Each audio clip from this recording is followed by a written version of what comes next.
presidencial por Acción Popular. Alfredo, buenas noches, ¿qué tal? Jaime, qué gusto estar acá una vez más. No, el gusto es mío. Bueno, perdona que no esté tan elegante como tú, pero bueno. No, es que estás de candidato. Los candidatos a profeso se quitan la corbata, no puede haber un candidato con corbata. Lo que me parece un error, porque si Alan García se pusiera corbata, de repente subiría un punto. Bueno, pero estás sin corbata, pero no estás haciendo campaña, no veo que estés recorriendo el país, no hay mítines, no hay nada. No, estamos haciendo, bueno, hemos empezado muy tarde la campaña propiamente, en la práctica. Hemos tenido televisión abierta por primera vez este domingo, que ha marcado el comienzo. Voy el viernes al Cusco, ahí comienza la campaña. Vamos a ir a Cusco y vamos a ir a Quillabamba. Y la siguiente gira van a ser giras al oriente. El lunes estamos en una exposición de proética sobre corrupción. Hemos estado organizando la lista del Congreso. He estado también afinando los temas del plan de gobierno para tener las ideas más afinadas y más documentadas. Sí, estamos en campaña. Las campañas electorales, Jaime, en todos los países del mundo son 3 meses, ¿no? 3 meses, bueno, ya estamos dentro de los 3 meses. Estamos dentro de los 3 meses. Sí, efectivamente. Pero tienen recursos, por ejemplo. ¿Vitocho está poniendo algo? Caracho, hay que decirle a tu amigo que ponga, no, sí, iba a poner algo, yo también voy a poner algo. Es una campaña de pocos recursos, es una campaña austera. En 1956 el presidente Belaúnde, entonces arquitecto, dijo: estoy aquí solo, sin matones, sin camiones, sin millones. Yo estoy como el presidente solo, sin millones, pero también sin ladrones. Sin ladrones. Estamos muy contentos de estar donde estamos y creemos que de hecho Belaúnde y Paniagua fueron 2 presidentes que salieron del Palacio, Jaime, como tú sabes muy bien y lo conociste, más pobres de lo que entraron, y creemos que hay que volver a esa integridad de la presidencia. El resto de los presidentes después, todos tienen problemas judiciales, ¿no? Bueno, te he escuchado decir que hay 2 modelos en el Perú. Uno es el modelo fujimorista, que ha sido seguido además por los siguientes presidentes, y que tú estás planteando uno diferente. Ahora, lo que no sé exactamente, cosa que te aterra, no sé qué llamas exactamente el modelo fujimorista, pero digamos, lo que ocurrió a partir de los 90 fue la apertura de la economía, una cierta liberalización, etcétera, que ha traído un crecimiento, la reducción importante de la pobreza, incluso hasta de la desigualdad, en contraste con el periodo anterior. Entonces, ¿cuál sería la alternativa? ¿Regresar al proteccionismo estatista? ¿Eso es lo que estás proponiendo? En absoluto. Entonces, ¿cuál es la diferencia? Digamos, ¿cuál sería el modelo alternativo a digamos, a este decrecimiento en una economía abierta? A ver, te lo puedo contestar de varias maneras. Te puedo contestar primero lo que no haría. Le escuché el otro día a Macri una cosa muy interesante, y dijo en su campaña... ¿A quién? A Mauricio Macri, el presidente argentino, dijo: la gente, los presidentes siempre hablan de lo que van a hacer. Es muy importante lo que vamos a hacer, pero yo quiero hablarles de lo que no voy a hacer. No, yo no creo en el proteccionismo. Yo no creo en la apertura, en cerrar los mercados. Creo en la integración a los mercados mundiales. De modo que no es eso. No creo en el Estado como un buen productor. Creo que tampoco en el Estado empresario, entonces. Pero son cosas muy distintas a lo que creo. Es decir, te voy a poner el ejemplo. Por ejemplo, Jaime, ¿qué es lo que el Estado no hace bien en el Perú? O sea, porque el Estado tiene una gran función. Es decir, en los últimos 25 años, precisamente para terminar con ese largo ciclo de desorden al que tú aludías, anterior al modelo fujimorista, en toda América Latina, no solo en el Perú, se fue desregulando y se fue desmantelando. Esa fue una gran ola internacional. Eso fue lo que se llamó el famoso consenso de Washington. Y lo que hizo fue enfatizar el gran papel constructivo del sector privado. Y tenía razón, pero se olvidaron de otro elemento que es también fundamental, que es el papel constructivo del sector público. Papel constructivo del sector público, que no es como en los años locos de los años 70 en el Perú, en que el Estado era propietario de cadenas de cine, por ejemplo, ¿no? Pero un papel... Pero, por ejemplo, Petroperú... Déjame que te conteste en qué sí podría cumplir el Estado. Por ejemplo, Jaime, cosas que afectan a los ciudadanos, ¿no? deudas de consumo, de lo que he hablado otras veces, las deudas de consumo, las deudas de tarjeta de crédito de consumo que afectan a millones de familias, y que tienen unas tasas de interés que no guardan proporción con nada, no guardan proporción con las tasas internacionales que el Perú capta, con la tasa de inflación, con las tasas interbancarias, no guardan ninguna, y son tasas de 150%. Hay que controlar los precios. Entonces, hay muchos países, no, eso no funciona el Estado. Te pongo otro ejemplo que el Estado no hay que controlar los precios.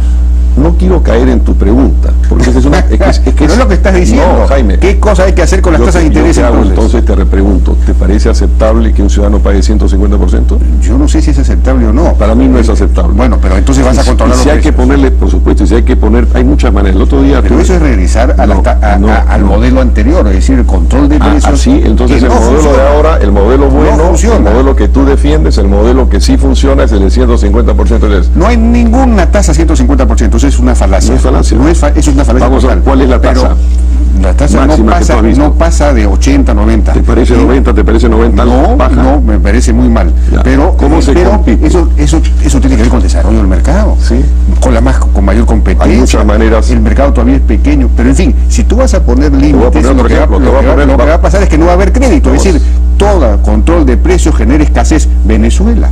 Yo no estoy planteando Venezuela. Yo no te acepto que tú me digas eso. Pero te lo estoy diciendo. Yo no te acepto eso porque, para empezar, mi querido Jaime, yo he sido el único candidato presidencial ahora que hace una semana mandó una carta al secretario general de la OEA aplaudiéndolo y respaldándolo por la carta que le mandó al presidente Maduro. Yo soy un opositor al régimen de Venezuela, no de ahora, sino de siempre. De modo que no te acepto que me digas que es una cosa sin choice. Pero te voy a poner otro ejemplo, Jaime, para salirnos de la tasa de interés y no enfrascarnos en una discusión entre tú y yo sobre ese punto. Diciéndote que hay muchos países que intervienen, Colombia interviene, Francia interviene, Francia es el país que te gusta tanto. Pero bueno, vamos a otro ejemplo. En Chile se descubrió una colusión de los dos grandes conglomerados sobre papel higiénico, que defraudaron a los ciudadanos chilenos con quien entró. De acuerdo. Acá pasó lo mismo. Así es. Allá castigaron y acá no. Entonces, volvemos un poco a un tema fundamental, Jaime, que con el cual tú no deberías estar opuesto, porque tú que eres un liberal, el fundador del liberalismo, que fue Adam Smith, en un momento dijo, en unas cartas que escribe cuando iba a hacer unas reediciones de La riqueza de las naciones, dijo: me he olvidado, me tengo que escribir un libro sobre el Estado. Ya hemos hecho muchas cosas sobre el mercado, pero un libro sobre el Estado. Pero entonces la necesidad, déjame terminar, porque si no, no puedo terminar la idea, la necesidad de, y te voy a poner otro ejemplo que te va a poner los pelos de punta, que es el tema del gas. Entonces el Estado tiene que cumplir una función de regulación, de arbitraje, una función que ponga, que establezca, pero que el problema donde vamos es a un tema de competencia. Este es un modelo que no ha establecido bien las competencias, cuando tú en general... Se supone que los organismos reguladores están para eso. Bueno, se supone, pero no se cumple. Bueno, eso es otro problema, pero eso no forma parte del modelo. El modelo consiste en eso, en regular... Déjame que te dé más elementos por los cuales creo que el modelo tiene que cambiar un poco. Por ejemplo, eso no es cambiar el modelo, eso es simplemente que funcione bien. Pero, por ejemplo, tú estás planteando, ¿qué pasa con Petroperú? ¿Por qué no me dejas? Pero no me estás respondiendo a la pregunta. Yo te pregunto, ¿qué harías con Petroperú? Petroperú, ¿estás de acuerdo con que ingrese a producir en el 192 con la refinería de Talara, convertirlo en una gran empresa pública? A ver, tu pregunta encierra varias cosas. ¿Ves esta luz que te está iluminando? La transmite ISA, que es una empresa estatal colombiana. Petrotec, que es un yacimiento de petróleo, lo compraron Ecopetrol y los coreanos. ¿Qué es Ecopetrol? Una empresa estatal colombiana.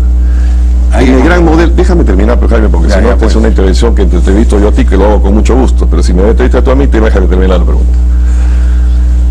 El gran modelo liberal que ha cautivado a tanta gente como tú, que Chile, y uno dice, a ver, ¿cuál es la principal empresa chilena? Codelco es una empresa estatal. Y es muy interesante eso, porque permitió que Chile, que produce un tercio del cobre del mundo, y 40% de ese tercio del cobre está producido por Codelco, significó en la práctica, Jaime, por ser una empresa pública, que una inmensa regalía directa quedara en los chilenos. De eso nadie habla.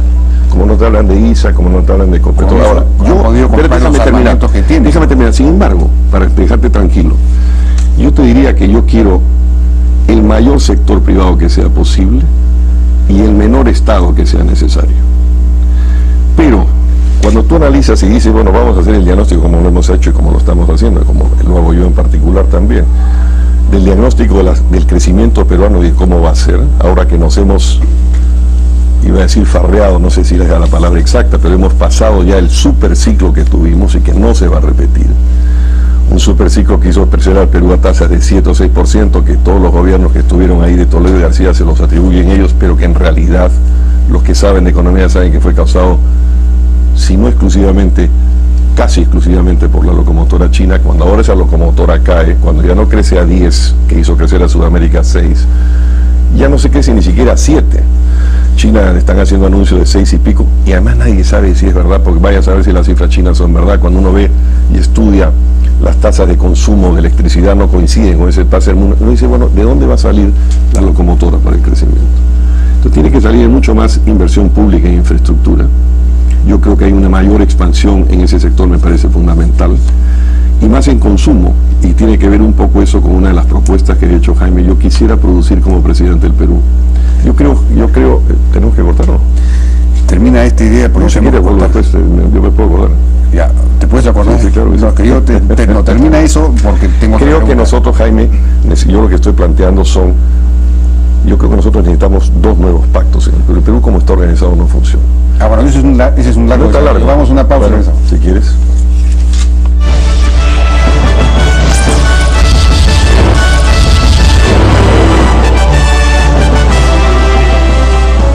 Que seguimos conversando con Alfredo Barnechea en relación al tema que estabas tocando, que es vinculado al asunto de los recursos naturales. He escuchado decir, retomar la frase de Fernando Belaúnde. Pero yo iba a terminar una frase que no me ha dejado terminar. Vamos a llegar a eso, pero tiene que ver con el desarrollo que estabas haciendo, porque ya estabas dando un salto a otra cosa. No es otra cosa, están conectados. Bueno, todo está conectado en la vida, es el todo. Pero todos usaban una frase de Belaúnde, la conquista del Perú por los peruanos. Pero esa frase, ese concepto de Belaúnde se refería a la conquista territorial del Perú, a la conquista de la Amazonía, la marginal de la selva, incluso la integración de las comunidades, la recuperación del país.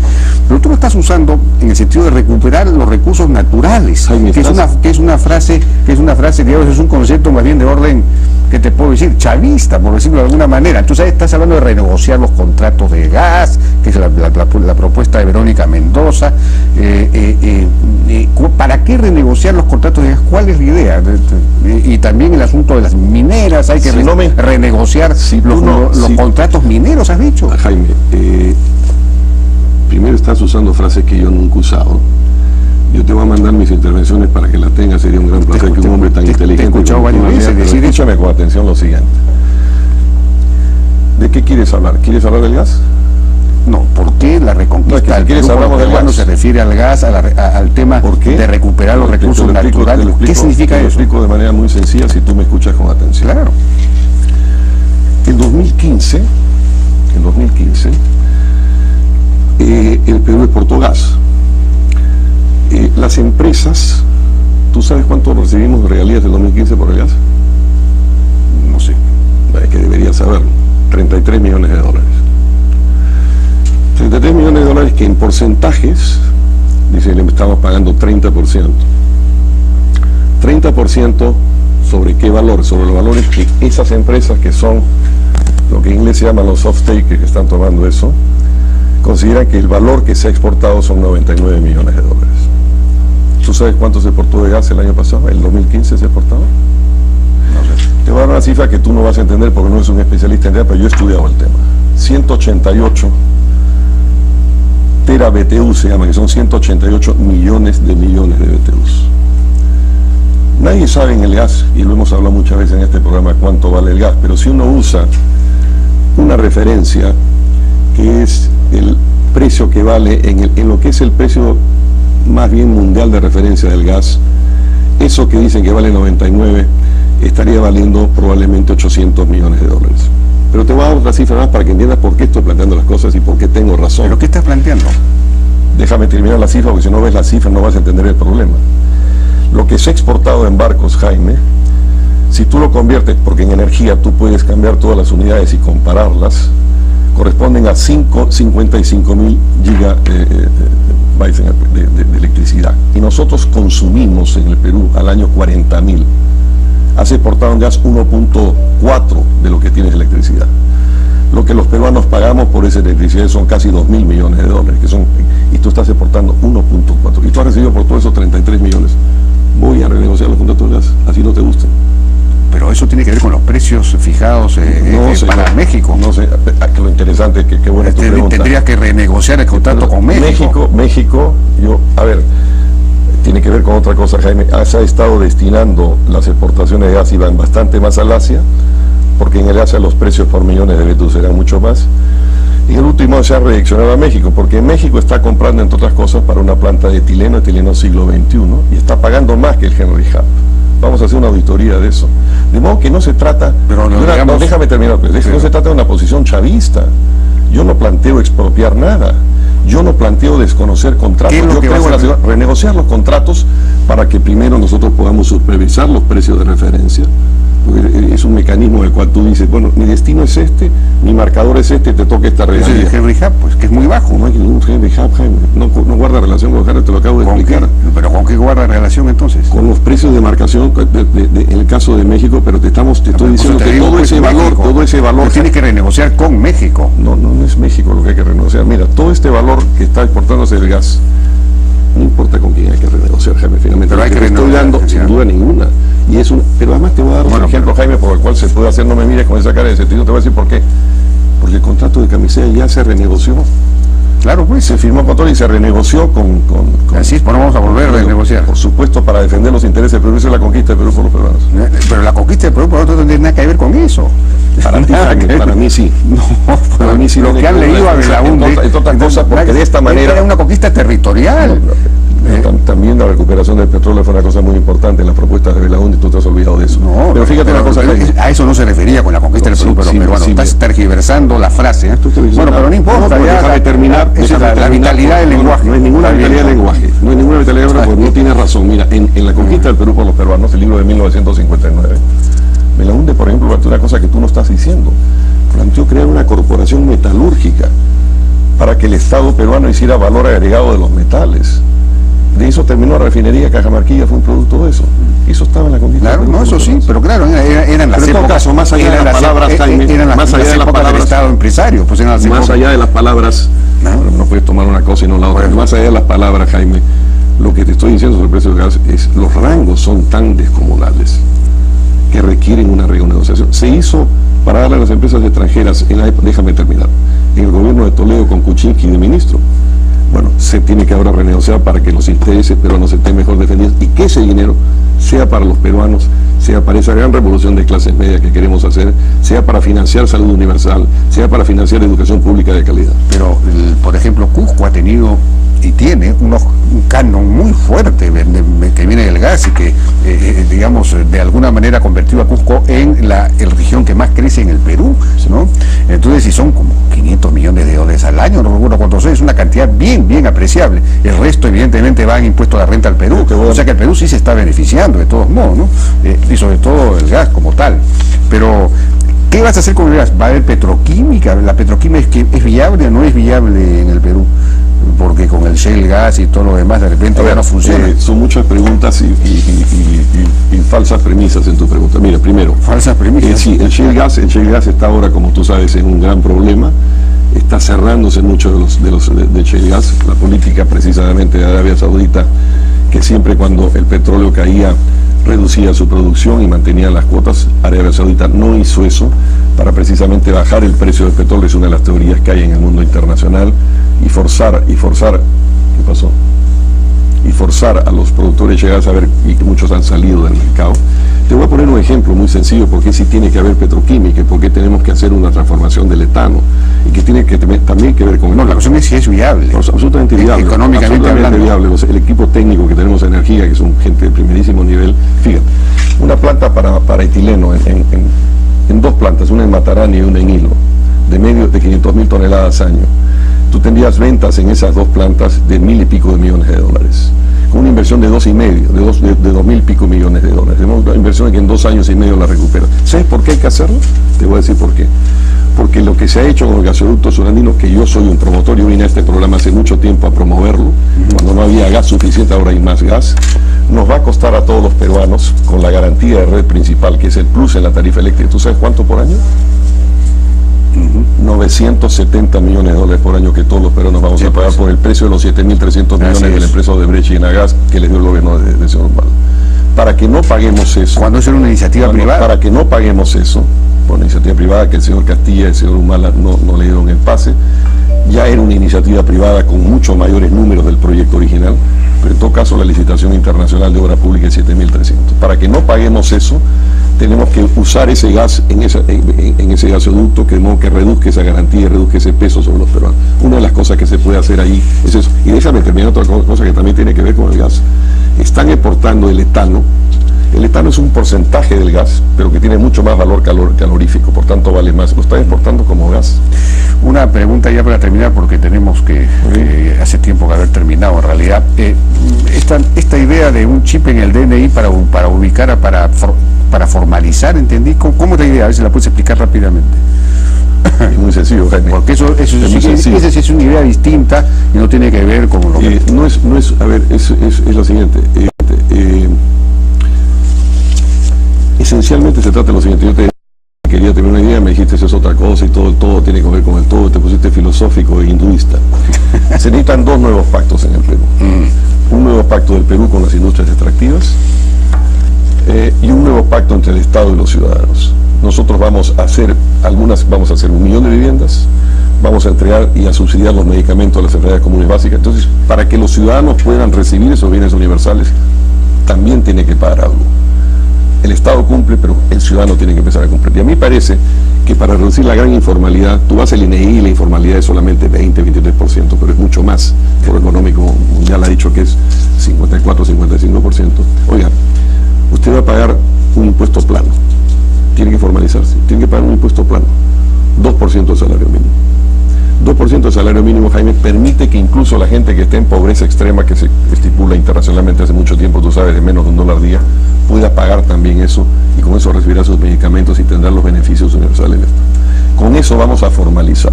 La idea del chip del DNI no es una idea original mía, se me ocurrió hace unos años en Washington, cuando yo estaba en el Banco Interamericano y el presidente del banco y yo recibimos a Nandan Nikelani, el fundador de Infosys, la gran empresa de software en India, que estaba haciendo para India, nos explicó el desbarajuste que era India, que cuando un tipo estaba en el estado de Kerala y se movía a Nueva Delhi, ya sus datos de Kerala no estaban en Nueva Delhi. Cuando tenía una licencia de chofer de camión en Agra, no podía hacerlo en Calcuta, etc. Y estaba creando un sistema para unificar en un solo documento de identidad y que en ese chip de documento de identidad estuviera la historia entera de esa persona, la historia de sus transacciones, cosa que se puede hacer. Con ese chip nosotros tendremos un instrumento de formalización y este instrumento del impuesto plano creo que es también uno de los grandes cambios que vamos a hacer. Bueno, Alfredo Barnechea, suerte en esta aventura, ojalá pues que de alguna manera empiece a destacar. Muchas gracias. Gracias a ti, Jaime. Fue el candidato presidencial de Acción Popular. Vamos a una pausa y regresamos ahora con Indecopi. ¿Por qué? No le hemos preguntado eso a Alfredo, pero ¿por qué el precio de los combustibles en el Perú no baja, en cambio el precio del petróleo en el Y las siguientes giras van a ser giras al Oriente. El lunes estamos en una exposición de proética sobre corrupción. Hemos estado organizando la lista del Congreso. He estado también afinando los temas del plan de gobierno para tener las ideas más afinadas y más documentadas. Que sí, estamos en campaña. Las campañas electorales, Jaime, en todos los países del mundo son 3 meses, ¿no? 3 meses, bueno, ya estamos dentro de los 3 meses. Estamos dentro de los 3 meses. Sí, efectivamente. Pero tienen recursos, por ejemplo. ¿Vitocho está poniendo algo? Caracha, hay que decirle a tu amigo Jorge que ponga, no, sí, va a poner algo, yo también voy a poner algo. Es una campaña de pocos recursos, es una campaña austera. En 1956 el presidente Belaúnde, entonces arquitecto, dijo: estoy aquí solo. La apertura de la economía, una cierta liberalización, etcétera, que ha traído un crecimiento, la reducción importante de la pobreza, incluso hasta de la desigualdad, en contraste con el periodo anterior. Entonces, ¿cuál sería la alternativa? ¿Regresar al proteccionismo estatista? ¿Eso es lo que estás proponiendo? En absoluto. Entonces, ¿cuál es la diferencia? Digamos, ¿cuál sería el modelo alternativo a este, digamos, a este decrecimiento en una economía abierta? A ver, te lo puedo contestar de varias maneras. Te puedo contestar primero lo que no haría. Le escuché el otro día a Macri una cosa muy interesante, dijo en su campaña. ¿A quién? A Mauricio Macri, el presidente argentino, dijo, la gente, los presidentes siempre hablan de lo que van a hacer. Es muy importante lo que vamos a hacer, pero yo quiero hablarles de lo que no voy a hacer. No, yo no creo en el proteccionismo.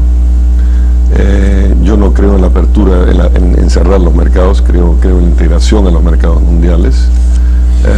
De modo que no es eso, no creo en el Estado como un buen productor. Creo que tampoco en el Estado empresario, entonces. Bueno, entonces eso fue pero son cosas muy distintas a lo que creo. Es decir, te voy a poner el ejemplo. Por ejemplo, Jaime, ¿qué es lo que el Estado no hace bien en el Perú? O sea, porque el Estado tiene una gran función. Es decir, en los últimos 25 años, precisamente para terminar con ese largo ciclo de desorden al que tú aludías, anterior al modelo fujimorista, en toda América Latina, no solo en el Perú, se fue desregulando y se fue desmantelando. Esa fue una gran ola internacional. Eso fue lo que se llamó el famoso consenso de Washington. Y lo que hizo fue enfatizar el gran papel constructivo del sector privado. Y tenía razón. Presidencial por Acción Popular. Alfredo, buenas noches, ¿qué tal? Jaime, qué gusto estar acá una vez más. No, el gusto es mío. Bueno, perdona que no esté tan elegante como tú, pero bueno. No, es que estás de candidato. Los candidatos a profesos se quitan la corbata, no puede haber un candidato con corbata. Lo que me parece un error, porque si Alan García se pusiera corbata, de repente subiría un punto. Bueno, pero estás sin corbatas, pero no estás haciendo campaña, no veo que estés recorriendo el país, no hay mítines, no hay nada. No, estamos haciendo, bueno, hemos empezado muy tarde la campaña propiamente, en la práctica hemos tenido televisión abierta por primera vez este domingo, que ha marcado el comienzo. Voy el viernes al Cusco, ahí comienza la campaña, vamos a ir a Cusco y vamos a ir a Quillabamba, sin matones, sin camiones, sin millones. Yo estoy como el presidente solo, sin millones, pero también sin ladrones. Sin ladrones. Estamos muy contentos de estar donde estamos y creemos que de hecho Belaúnde y Paniagua fueron dos presidentes que salieron del Palacio, Jaime, como tú sabes muy bien y lo conociste, más pobres de lo que entraron, y creemos que hay que volver a esa integridad de la presidencia. El resto de los presidentes después, todos tienen problemas judiciales, ¿no? Bueno, te he escuchado decir que hay dos modelos en el Perú. Uno es el modelo fujimorista, que ha sido seguido además por los siguientes presidentes, y que tú estás planteando uno diferente. Ahora, lo que no sé exactamente, cosa que te aterra, no sé qué llamas exactamente el modelo fujimorista, pero digamos, lo que ocurrió a partir de los 90 fue